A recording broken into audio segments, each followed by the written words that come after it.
Price the Lord, hallelujah. പ്രിയ സഹോദരങ്ങളെ, നോക്കിയേ, മറ്റന്നാൾ തിങ്കളാഴ്ച തുടങ്ങി നമ്മുടെ നോമ്പ് ആരംഭിക്കുകയാണ്. ശനിയാഴ്ചയായി. നാളെ എന്തൊക്കെ സംഭവങ്ങളൊക്കെ നോൺ വെജൊക്കെ ആയിട്ടുള്ളതെല്ലാം അവസാനിപ്പിച്ച് തിങ്കളാഴ്ച വലിയ ഒരുക്കത്തോടെ നമുക്ക് 25 നോമ്പ് ആരംഭിക്കാം എന്ന കാര്യം പ്രത്യേകം ഓർമ്മിപ്പിക്കുകയാണ് കേട്ടോ. ഇന്ന് നമ്മൾ ധ്യാനിക്കുന്നത് അത് സുഭാഷിത പുസ്തകം 2:5. അത് വചനം വെളിപ്പെടുന്നത് ഇങ്ങനെയാണ്: അപ്പോൾ നീ ദൈവഭക്തി എന്തെന്ന് ഗ്രഹിക്കുകയും ദൈവത്തെക്കുറിച്ചുള്ള അറിവ് നേടുകയും ചെയ്യും. ഒരുപാട് പേര് ശരിക്കും പറഞ്ഞാൽ, അച്ഛാ എന്താണ് ശരിക്കും ദൈവഭക്തി എന്ന് പറഞ്ഞാൽ എന്താ അച്ഛാ, അല്ലെങ്കിൽ ദൈവത്തെക്കുറിച്ചുള്ളൊരു ജ്ഞാനം, അറിവെന്ന് പറഞ്ഞാൽ എന്താണ് അച്ഛാ? അങ്ങനെ ശരിക്കും ദൈവികമായ കാര്യങ്ങളെക്കുറിച്ച് അറിയാൻ, ദൈവസ്നേഹത്തെക്കുറിച്ച് അറിയാനായിട്ട് ആഗ്രഹിക്കുന്ന ഒരുപാട് പേരുണ്ട്.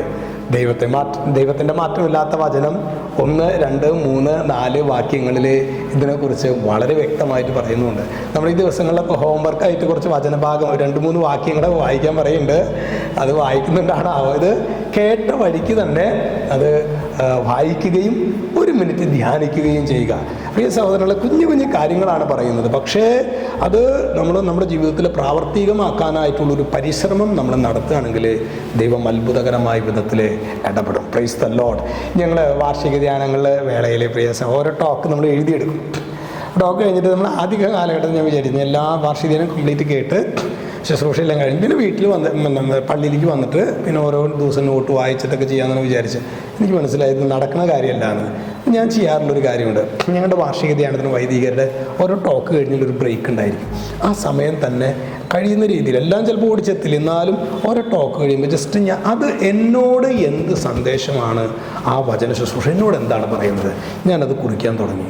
പ്രിയ സഹോദരങ്ങളെ, അതായത് കഴിഞ്ഞ വഴിക്ക് തന്നെ നമ്മൾ ചെയ്യാൻ പരമാവധി പരിശ്രമിച്ചാലാണ് അതൊക്കെ നടക്കുകയുള്ളൂ. ആത്മീയ കാര്യങ്ങൾ കേട്ടു പിന്നെ കുറച്ച് നാൾ കഴിഞ്ഞിട്ട് നമുക്ക് അതിനെക്കുറിച്ച് ആത്മശോധന നടത്താമെന്ന് വിചാരിച്ച് നടക്കില്ല. ഇത് പറഞ്ഞത് എങ്ങനെയാണെന്ന് അറിയാമോ? ഇത് കേട്ട വഴിക്ക് തന്നെ എല്ലാവരുടെ കയ്യിലും മൊബൈലിലുണ്ട്. മൊബൈലിൽ ബൈബിൾ ഉണ്ടായിരിക്കുമല്ലോ, അല്ലെങ്കിൽ POCയുടെ ബൈബിള് ഡൗൺലോഡ് ചെയ്യുക. എന്നിട്ട് അത് അപ്പം തന്നെ വായിക്കുക. നിങ്ങൾക്ക് സാധിക്കുകയാണെങ്കിൽ, എന്തെങ്കിലും സാധ്യതയുണ്ടെങ്കിൽ അപ്പം തന്നെ വായിച്ച് പ്രാർത്ഥിച്ച്, പ്രിയ സഹോദരങ്ങളെ, ഈശോയെ നമ്മൾ ഗൗരവമായിട്ട്, ദൈവവചനത്തെ ഗൗരവമായിട്ട് എടുക്കുന്നവരുടെ ജീവിതത്തിൽ ദൈവം അവരുടെ ജീവിത നിയോഗങ്ങളെ ഗൗരവമായിട്ടെടുക്കും. അവരുടെ സങ്കടങ്ങളെ ഗൗരവമായിട്ട് നമുക്ക് അനുഭവിക്കാൻ പറ്റും. ഈശോ നമ്മുടെ വേദനകളെ ഏറ്റെടുക്കുന്നത് നമുക്ക് അനുഭവിക്കാൻ പറ്റും. അത്തരത്തിലുള്ളൊരു ആത്മീയ കാഴ്ചപ്പാടിലേക്ക് വളരാൻ സ്വർഗം നമ്മെ ഇടയാക്കട്ടെ എന്ന് പ്രാർത്ഥിക്കുന്നു. പിന്നെ ഒരു കാര്യം കൂടി പറയുകയാണ്. നാളെ ഞായറാഴ്ച, ഇന്ന് വൈകിട്ട്, അതുപോലെ തന്നെ നാളത്തോടു കൂടി നമ്മളുടെ പാവറട്ടി തീരദേശത്തെ നമ്മുടെ ബഹുമാനപ്പെട്ട ഡാനിയൽ പൂനത്തലച്ചൻ്റെ ശുശ്രൂഷ കഴിയുകയാണ്. അച്ഛൻ വ്യാഴാഴ്ച പോയായിരുന്നു, ഇന്നലെ പോയായിരുന്നു. വളരെ നല്ലൊരു ശുശ്രൂഷയായിട്ട് എനിക്ക് തോന്നി. പ്രത്യേകിച്ച് അത്ഭുതങ്ങളും അടയാളങ്ങളും ഒന്നും അവിടെ കാര്യമായിട്ട് പറയുന്നില്ല. ജീവിക്കുന്നത് ദൈവത്തിൻ്റെ വചനം അച്ഛൻ ഭംഗിയായിട്ട് ദൈവജനത്തെ പഠിപ്പിക്കുന്നത് എനിക്ക് കാണാൻ പറ്റിയിട്ടുണ്ട്. നിങ്ങൾ സാധിക്കുകയാണെങ്കിലൊക്കെ ഈ ദിവസങ്ങളിൽ നിങ്ങൾ അവിടെ അടുത്ത് നിൽക്കുന്നവരാണെങ്കിൽ പോകുന്നത് നന്നായിരിക്കും എന്ന കാര്യം കൂടി ഓർമ്മിപ്പിക്കുന്നു. ദൈവമേ, ഇന്ന് ഈ ശനിയാഴ്ച ദിനത്തിൽ അമ്മയോട് ചേർന്ന് ധ്യാനിക്കാനായിട്ടുള്ള കൃപ നൽകണമേ, ഇപ്പോഴും എപ്പോഴും എന്നേക്കും. ആമേൻ.